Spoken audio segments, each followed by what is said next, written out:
Orang harus paham ini. Assalamualaikum warahmatullahi wabarakatuh. Warganet yang berbahagia, kita bersyukur hidup di Indonesia sebagai negara yang merdeka, sebagai tanah air kita.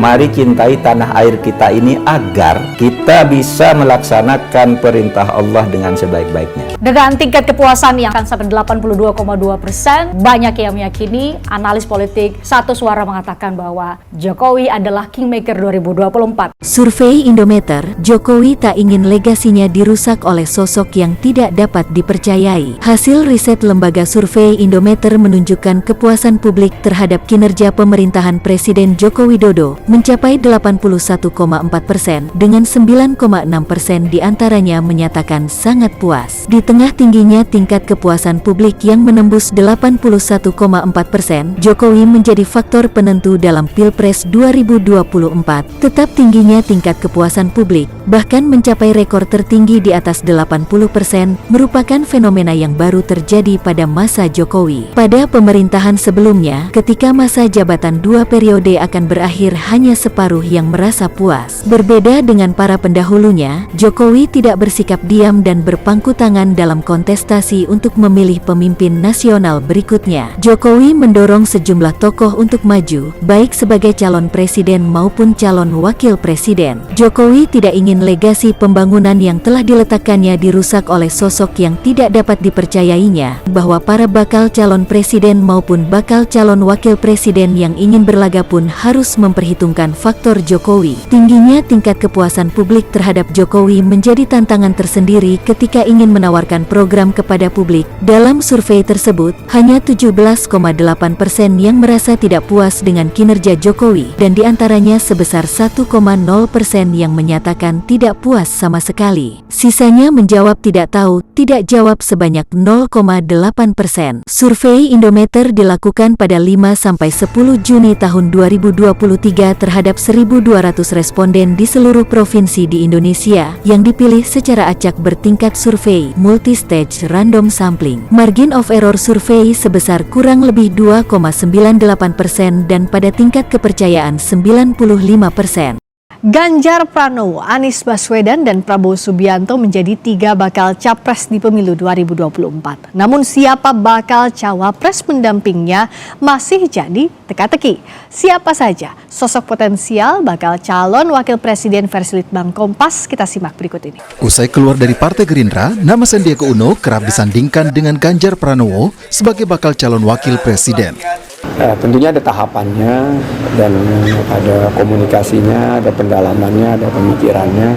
Dan ini kita lakukan langkah demi langkah, tidak tergesa-gesa, sehingga semuanya nyaman dan komunikasi semua dibuka untuk memastikan aspirasi dan solusi bisa kita hadirkan, sehingga proses politik itu bukan hanya melulu mencari pasang-pasangan, tapi juga mencari suatu gagasan yang bisa meningkatkan kesejahteraan masyarakat.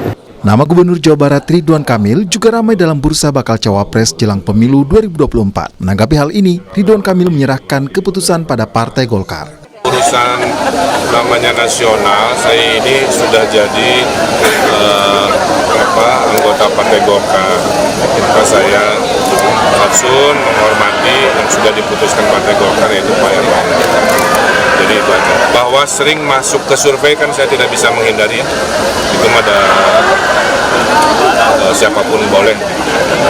Yang penting yang terbaik aja.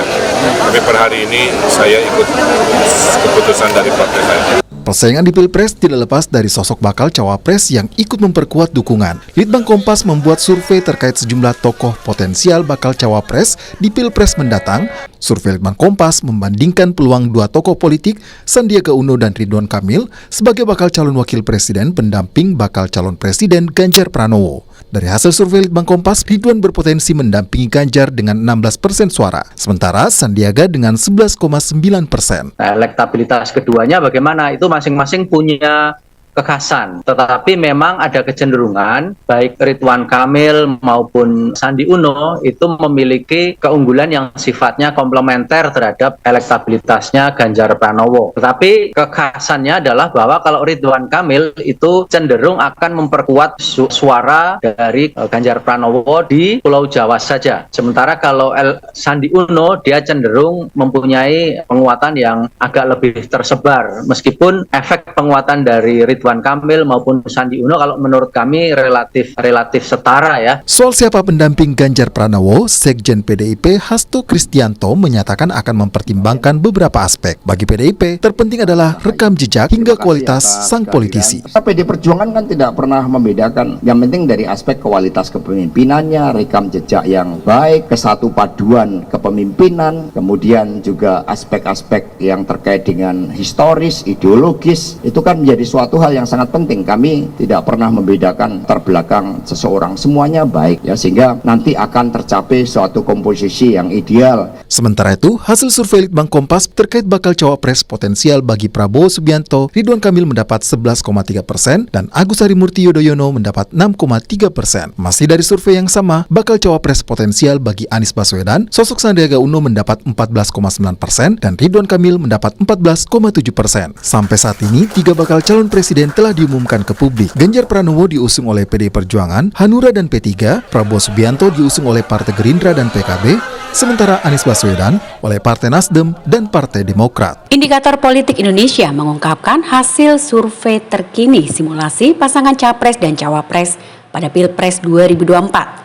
Direktur Eksekutif Indikator Politik Indonesia, Burhanuddin Muhtadi mengatakan dalam simulasi 3 pasangan Capres, pasangan Ganjar Pranowo dan Sandiaga Salahuddin Uno mendapatkan elektabilitas tertinggi dengan 38%. Pasangan Ganjar Sandi mengalahkan pasangan Prabowo Subianto dengan Erick Thohir yang memperoleh 32,2% dan juga mengalahkan pasangan Anies Baswedan Agus Harimurti Yudhoyono yang memperoleh 19,2%.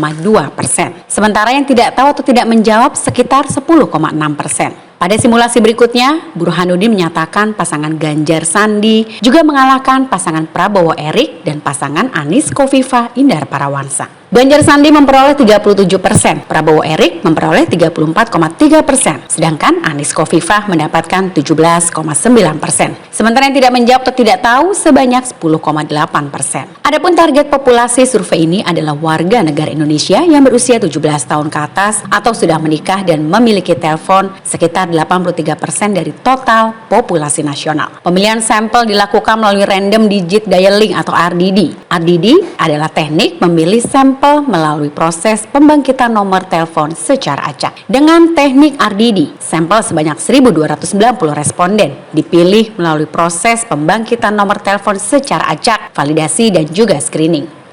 Margin of error survei diperkirakan kurang lebih 2,9% pada tingkat kepercayaan 95%. Asumsi simple random sampling, wawancara dengan responden dilakukan via telepon oleh pewawancara yang sudah terlatih. Dan seterusnya dan seterusnya. Nah, ini berdasarkan pilihan 2019 ya, pilihan 2019. Jadi kita punya pertanyaan 2019 kemarin memilih capres cawapres siapa? Mereka yang memilih Pak Jokowi Kiai Ma'ruf ada 55%, itu sebagian besar memilih Ganjar ya 54,9, tetapi dalam jumlah yang cukup signifikan ada yang memilih Pak Prabowo. Nah, sementara pemilih Pak Prabowo di 2019 jadi ada 44% untuk mereka yang mengaku memilih Pak Prabowo Sandi, 52% memilih Pak Prabowo. Hanya sedikit yang memilih Ganjar, tapi ada dalam jumlah yang cukup lumayan pemilih Pak Prabowo yang memilih Anies Baswedan. Demikian. Nah, ini pilihan partai di 2019. Kita tahu PKB dapat 9,7%, sebagian memilih Ganjar. Gerindra